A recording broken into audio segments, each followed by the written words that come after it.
Olá, gente, Michael aqui. Eu trabalho com o Marcelo aqui na Day Trading Academy. Nós queremos dar para você uma retrospectiva desta semana, primeira semana de maio de 2020, para examinarmos quais são os eventos que aconteceram esta semana que talvez tenham impacto nesse nosso mundo de investimento, e há muito. Vamos lá?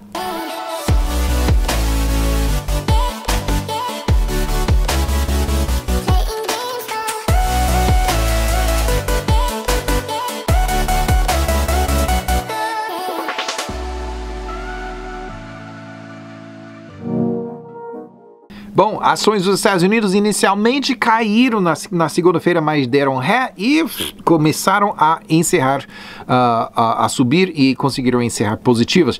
Apesar de presidente Trump ameaçar impor mais tarifas na China, ações subiram na terça-feira com subida no preço de petróleo e... Bom, não temos visto isso nos últimos tempos, né? Muitos estados e países começando a reduzir as restrições impostas devido ao coronavírus, reconhecendo que tem que reaviver as suas economias paradas e caídas, e tudo isso. Não foi uma subida enorme, 1% na média, mas pelo menos foi uma subida. Quarta-feira encerrou mista nos Estados Unidos, com investidores impacientes sobre o ritmo lento da redução de bloqueios. O relatório sobre folhas de pagamento divulgou mais de 20 milhões de novos desempregados em abril. Tensões entre os Estados Unidos e China novamente aumentaram, cada um querendo culpar o outro pelo vírus e o tratamento, ou assim como lidou com a crise, né? E o Dow e o S&P 500 caíram menos de 1%, enquanto o Nasdaq ganhou 0,5%, né? Então, dia mais ou menos lateral. Na madrugada da quinta-feira, futuros subiram em resposta a boas notícias econômicas da China, embora investidores soubessem que os números que iam logo sair de desemprego seriam assustadores. E foram, né? Ajudando a subida foram bons relatórios de lucros de várias empresas, né? Que estão conseguindo, né, lucrar e sair bem ainda no meio de todo esse pânico. A média de ganho para o dia superou 1%. O Nasdaq tendo reconquistado todo o território perdido na corona queda, viu que eu fiz aí, né? É nova palavra minha, corona queda. Ações da tecnologia têm permanecido resilientes frente à crise, por isso que Nasdaq está melhorando e os outros S&P 500 Dow nem tanto, mas estão subindo, está melhorando. O S&P 500 ainda tem mais 15% para recuperar.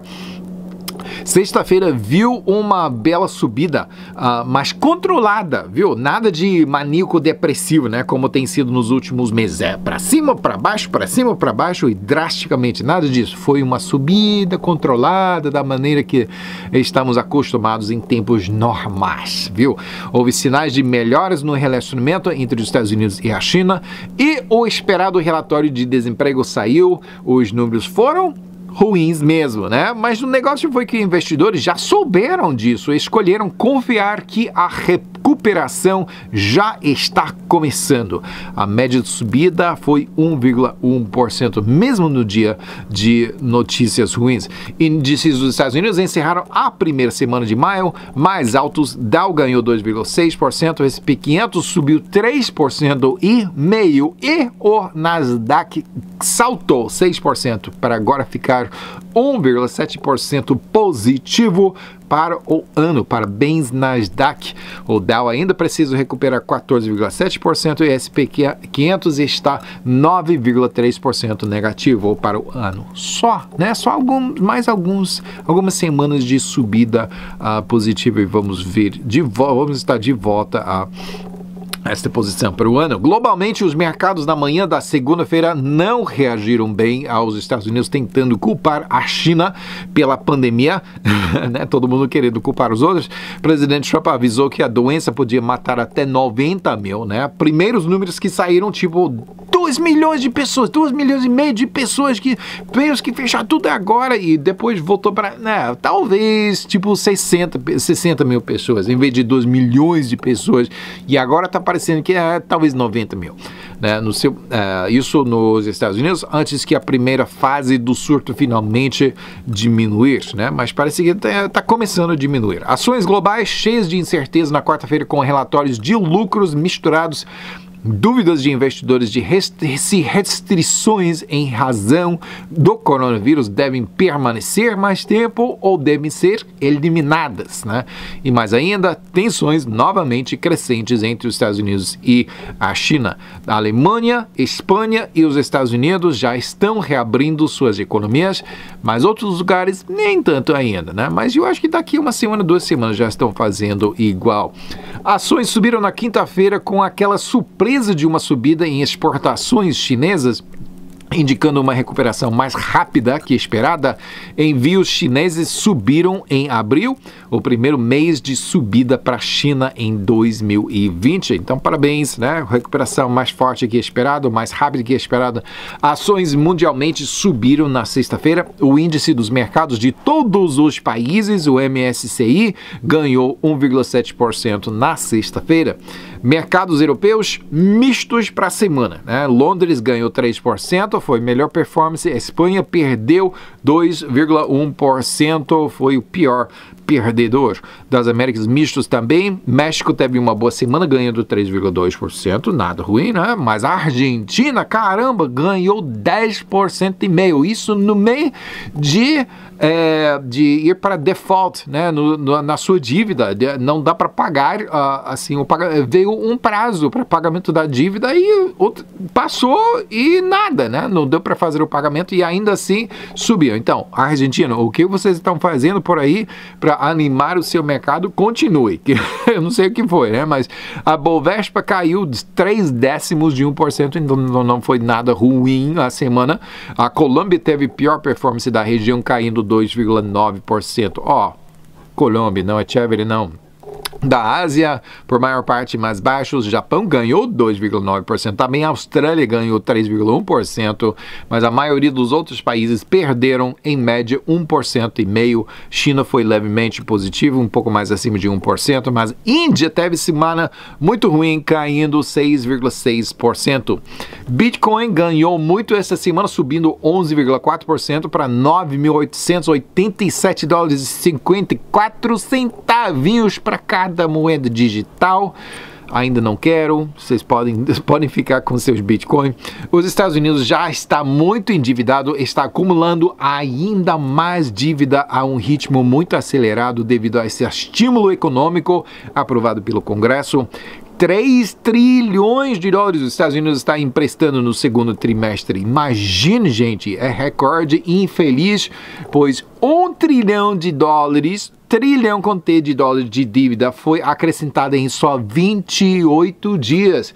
Já em tempos recentes foi um ano ruim que $1 trilhão de dívida foi acrescentada à dívida nacional. E isso foi feito em menos de um mês. Caramba, gente, não pode continuar dessa maneira, né? O presidente Trump, no seu segundo mandato, vamos torcer para isso, que ele vai atacar esse problema, ele vai enfrentar esse problema de cara, né? Eu sei que no primeiro mandato ele precisava lutar contra as outras coisas, ajeitaram as coisas que estavam ruins, e agora próximo, inclusive militar, ele precisava reabastecer o militar, mas agora está tudo assim de volta na sua posição de força, e agora vai poder atacar essa dívida. Com certeza isso vai ser o tema do próximo mandato, né? O Banco Central norueguês cortou juros pela terceira vez em menos de 2 meses e já está em zero pela primeira vez, e disse que a taxa provavelmente permanecerá por aí por vários anos. Está tendo dificuldade nessa recuperação, mas fazendo o que for necessário. O dólar, por sua vez, também caiu de altas de 2 semanas na quinta-feira, com mais milhões de americanos já ficando desempregados. Rendimentos de títulos nos Estados Unidos mistos essa semana. Só os títulos de 2 anos e de 5 anos perderam 4 pontos base e 1 ponto base, respectivamente. Os outros ganharam. Até o curtíssimo prazo de 3 meses ganhou, né? Só 2 anos e 5 anos que perdeu. Todos permaneceram positivos. O menor rendimento sendo o 3 meses em 0,12% e o maior 30 anos em eu acho que é 1,69% por aí. Baixo, sem dúvida, mas isso quer dizer que essa subida em rendimentos quer dizer que pessoas estão voltando a ter confiança no mercado, pelo menos a curto prazo sabemos que vai doer um pouco, né? Mas ao longo prazo estamos esperando uma recuperação, pessoas estão voltando para ações, saindo dos títulos e voltando para as ações. Não há tanta demanda para os títulos, é isso que significa. Começamos a semana em petróleo com OPEP e aliados cortando mais produção e os Estados Unidos também entrando no jogo, cooperando com os cortes. Não temos visto isso muito recentemente também, né? Pelo menos os Estados Unidos também jogando bola. A superlotação de armazéns finalmente começou a ser reduzida. Boas notícias que apoiaram os preços. Terça-feira foi o quinto dia em seguida encerrando em ganho. Ainda há bastante volatilidade periódica, pois só na terça-feira bruto dos Estados Unidos ganhou mais de 10%, mas com preços tão baixos, tipo $10 ou $15, dá para ganhar 10% facilmente. O Brent subiu mais de 7,5% no mesmo dia, mas depois dessa corrida de 5 dias positivos, preços começaram um retrocesso na quarta-feira. Normal, é natural. Isso caindo até 8% em um ponto antes de reduzir essas perdas. Estoques aumentaram por 4,6 milhões de barris para a semana. Isto é equivalente a mais de 12% do consumo diário dos Estados Unidos, viu? Não dá para fazer isso muito mais tempo e já estamos acumulando muito mais nos armazéns e não precisamos fazer isso, não tem lugar para onde botar, né? Por isso que os preços foram negativos ao mês passado. Então, ainda crescendo, viu? Acrescentamos ao estoque, porém, esse foi o menor aumento semanal em 6 períodos consecutivos, viu? Temos que reabrir essas economias e elevar a demanda, gente, né? Só isso vai acabar com esse problema de superlotação desses armazéns e permitir que trabalhadores no setor de petróleo possam voltar ao seu trabalho. O petróleo para a semana encerrou muito mais alto. O bruto dos Estados Unidos ganhando 25,1% para $24,74 centavos. Ainda está quase 60% negativo para o ano. Brent subiu 17,1%, grande subida também para $30,97 por barril. É um pouco mais de 53% negativo para o ano. Brent não está em tantos apuros quanto o petróleo dos Estados Unidos, não. Metais preciosos, ouro nem ganhou, nem caiu. Para a semana, encerrou igual a semana passada em $1.703 por onça, enquanto prato, você pode botar prata no seu prato, né? É um prato de prata. Prata deu um pulo de 3,6% para $15,58. Conheço algumas pessoas, investidores em prata, que ficam felizes com isso, né? Fiquem de alerta, pois há políticos maquinando, pensando tirar alguma vantagem dessa quarentena. Poxa, qual política faria coisa dessa? Imagine, será que políticos são assim? Eles estão dizendo que, não há opção, gente, não é seguro, não há opção, precisamos fazer eleições pelos correios. Caramba, por que será que eles querem fazer isso, né? Sabemos que fazer essa eleição pelos correios, muito mais fácil manipular, por exemplo, perder algumas urnas por ali, né? De repente encontrar algumas urnas estratégicas por ali, é muito mais difícil comprovar a elegibilidade dos eleitores ou de impedir que alguém vote múltiplas vezes. Alguém faria coisa dessa para... situação complicada, mas caso se opor a uma votação pelos correios, o outro lado então acusa de não se importar com a saúde, o sofrimento, a morte desnecessária do povo, das crianças, dos idosos, blá, blá, blá, blá, blá. Não é assim. Essa briga... Então, fique de alerta que isso vai acontecer perto de você também. Essa briga já está esta semana acontecendo atualmente na Polônia e também ameaças disso estão sendo murmuradas aqui nos Estados Unidos. Já foi flutuada essa ideia de votação, de eleição pelos correios. Não pode fazer isso não. Isso para votação em novembro esse ano e já estão propondo essa ideia, né?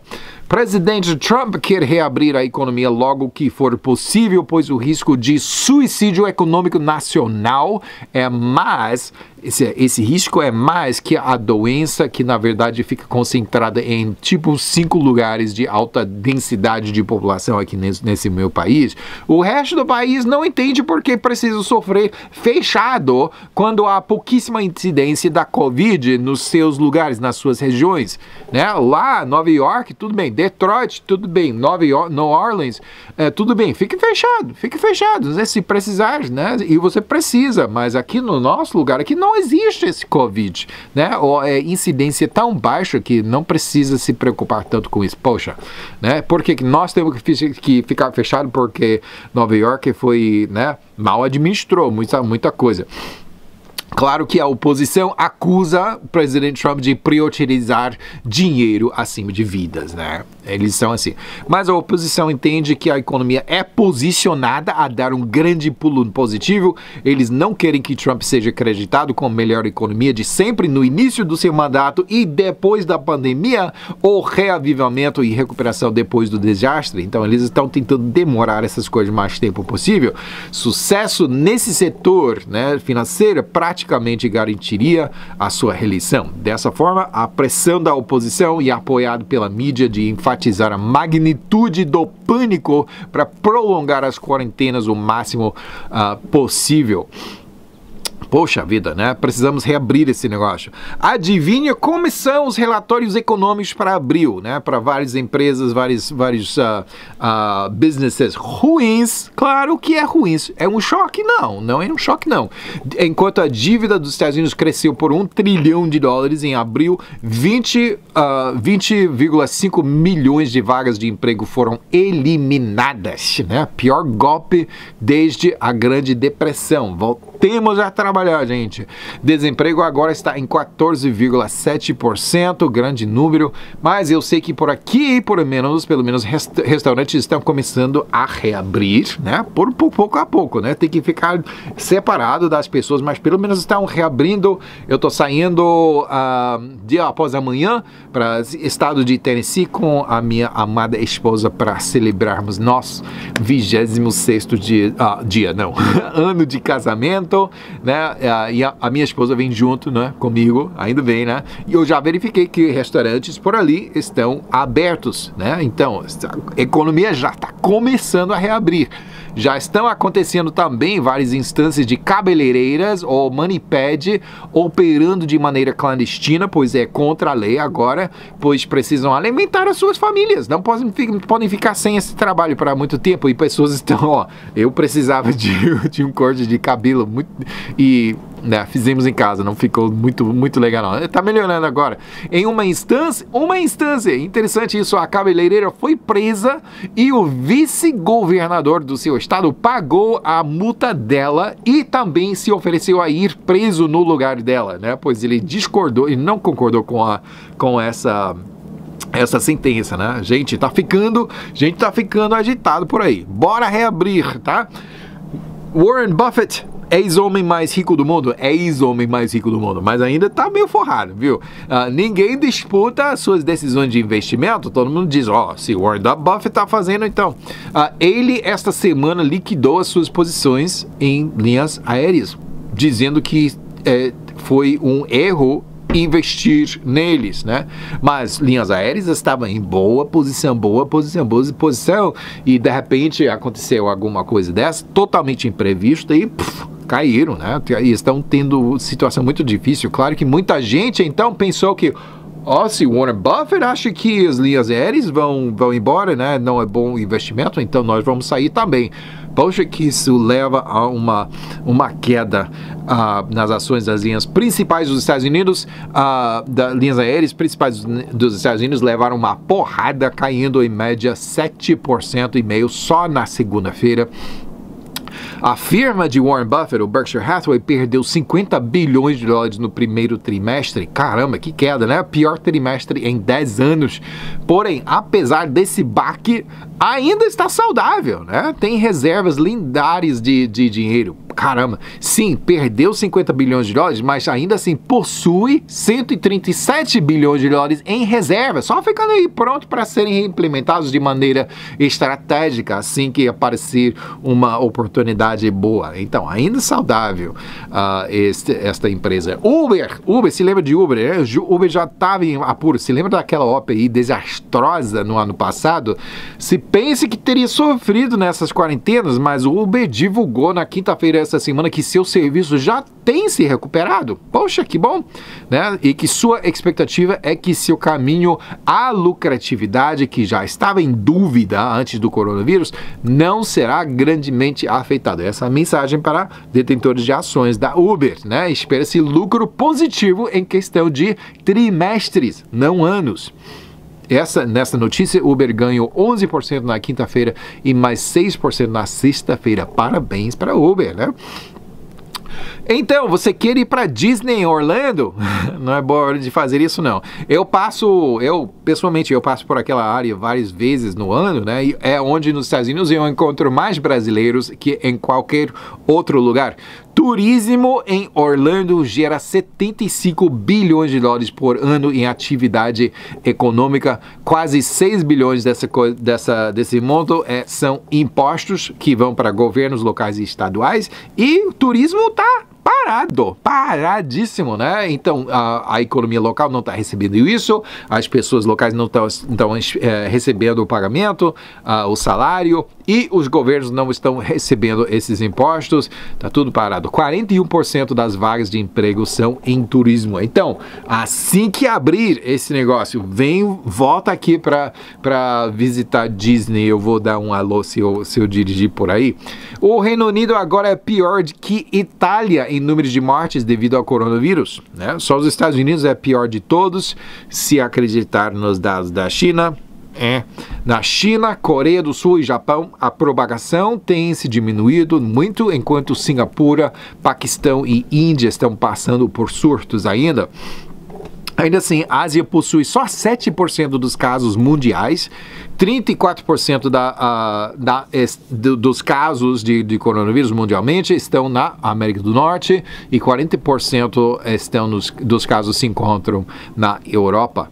Ok, torcemos por alívio para o povo venezuelano. Alguém essa semana estava coordenando um atentado a depor Maduro e passar poder para Juan Guaidó, reconhecido pela maior parte do mundo como o ganhador das eleições, só que Maduro não quer sair do poder. Dois cidadãos estadunidenses foram detidos na Venezuela e têm confessado sua parte no atentado. Maduro está acusando o governo dos Estados Unidos de tentar jogar ele para fora, mas se o governo dos Estados Unidos admitir de fazer isso, não vai fazer isso, não. Eu não sei qual ligação foi, né? Se foi simplesmente alguns caras que decidiram, sabe, precisamos jogar esse cara fora, bora lá, né? Ou se tiveram algum elo com o governo dos Estados Unidos, ninguém sabe, ninguém vai admitir, viu? Não sei como esse Maduro consegue se manter em poder. Quem gosta dele, não sei, né? Como não tivéssemos problemas suficientes, vespões